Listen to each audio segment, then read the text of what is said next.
We're going to be talking about GraphRag today. Jason's from Neo4j.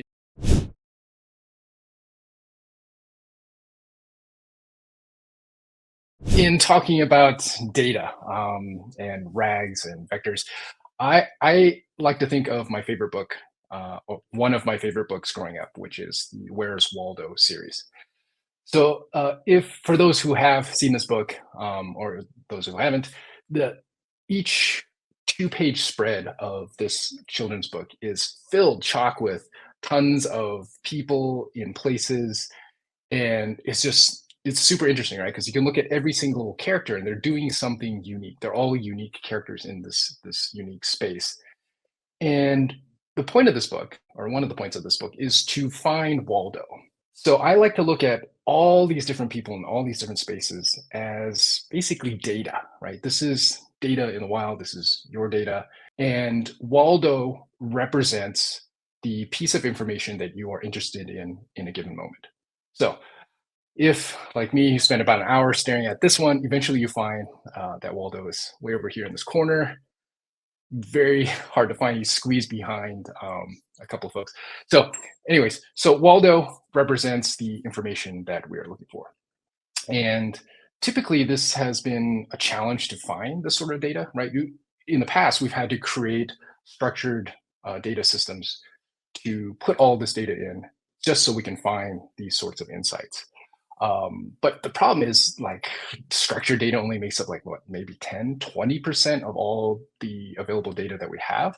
The rest of it's unstructured, right? We've recorded lots of information, but it's not in any sort of easily queryable system. This is where large language models, LLMs, has been like a real boon to sort of the data space, right?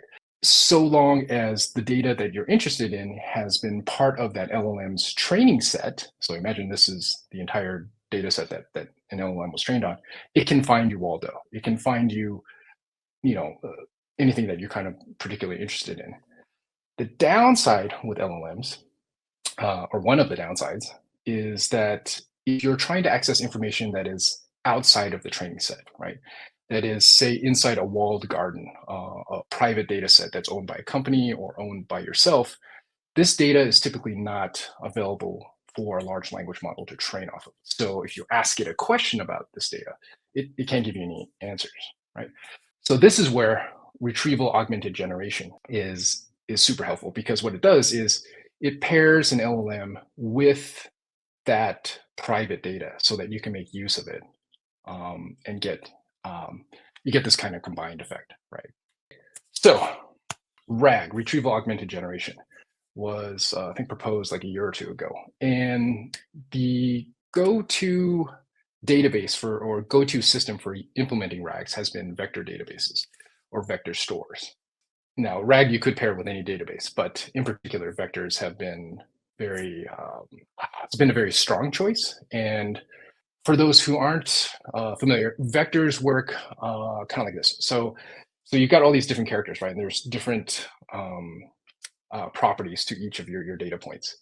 Now, to make it useful in the vector space, what basically happens is you have an LLM create a vector embedding of the data, which is kind of like assigning a numerical value to each one of these points of data, right? So the actual number is actually quite complex, right? It's a multi-dimensional array of often float values that is only really meaningful to the LLM that had generated the embeddings.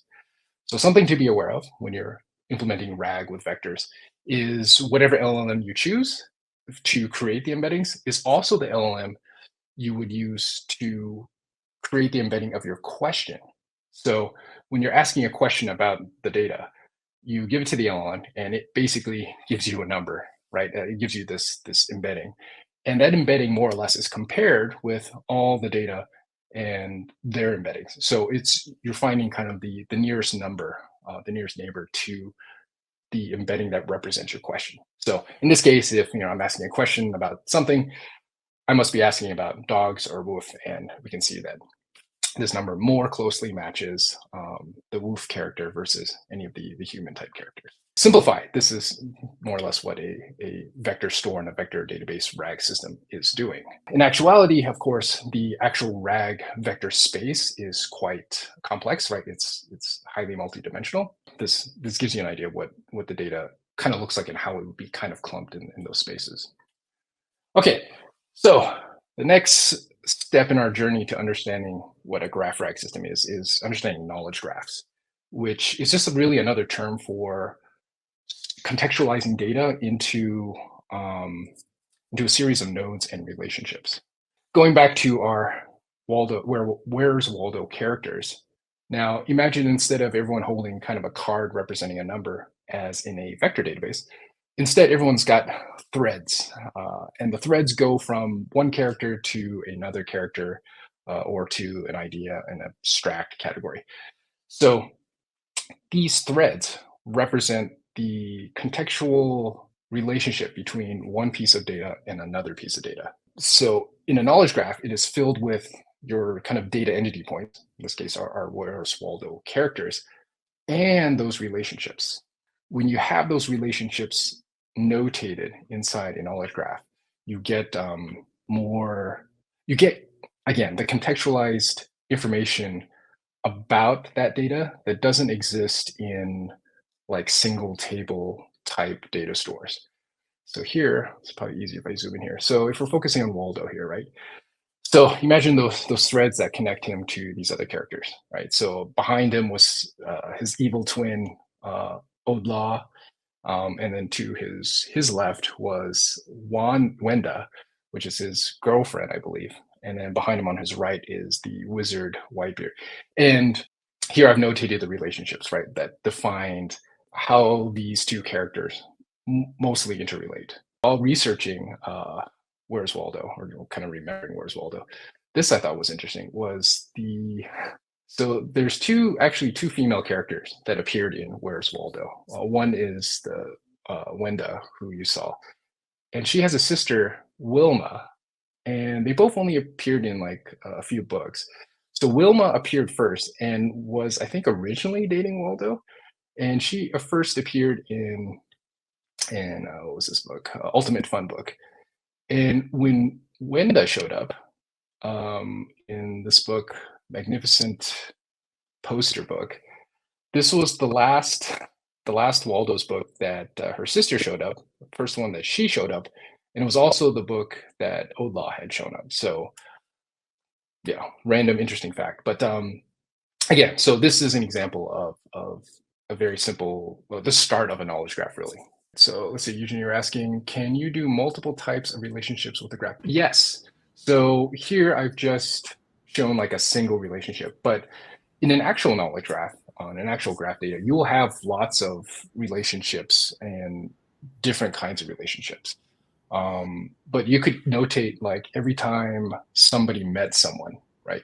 So you could have every time somebody met someone, you could have a relationship created, and then basically add an additional property to that relationship, saying when that meeting had occurred. Okay, wait. So the thing I was actually, yeah. So I didn't know that second thing either. That's very interesting as well. With these like different types of relationships, like these are like inter-character relationships, like Waldo and Odlaw and Wenda are all like characters that are related. And then you have like another color here, and like that's like a book. So like these like, and then okay, wait, what is the yellow one? And then this one is just, I'll see if I can. So this is just where Woof, the dog, is from. He's from the land of Woofs. Okay. So I probably could have colored it better. But yes, you made a good point. So here I'm just coloring different type of nodes to distinguish them better. But yeah, you can have practically unlimited numbers and variations of node labels, right, types. And so here I've got red for characters. And the interesting thing with a property graph database like Neo4j is you can assign one node actually multiple labels, right? So this could, Woof isn't a good example, but like Waldo is a person, but if you're using a person node for, say, employees, you could notate them here. This is a person, this is an employee, they're also maybe a vendor, a partner, you can have multiple labels on one entity, which is matches up with real life, right? Like when we know an entity, oftentimes there'll be multiple relationships to that entity, and that entity is known by several different categories. Okay. So is it also possible to like so like it doesn't make sense in this specific scenario, but would it be possible to have like Waldo like appeared in Wizard Whitebeard or whatever, like first appeared and like point that towards Wizard Whitebeard, or is that something that we have to like think about implementing ourselves as like a safeguard, or is that something that would automatically be like, hey, you're not supposed to do that? No, like so the data itself stored in a knowledge graph or a graph database, it's not inherently limited. These are types of things you would want to implement if you're using a graph database to represent your data, right? Because certain domain spaces you'll want like, okay, so like this chemical should never interact with that chemical. So you should notate that relationship or that restriction. Um, but the underlying data framework isn't limited in that way. Okay. Oh, cool. Interesting. Okay. There's also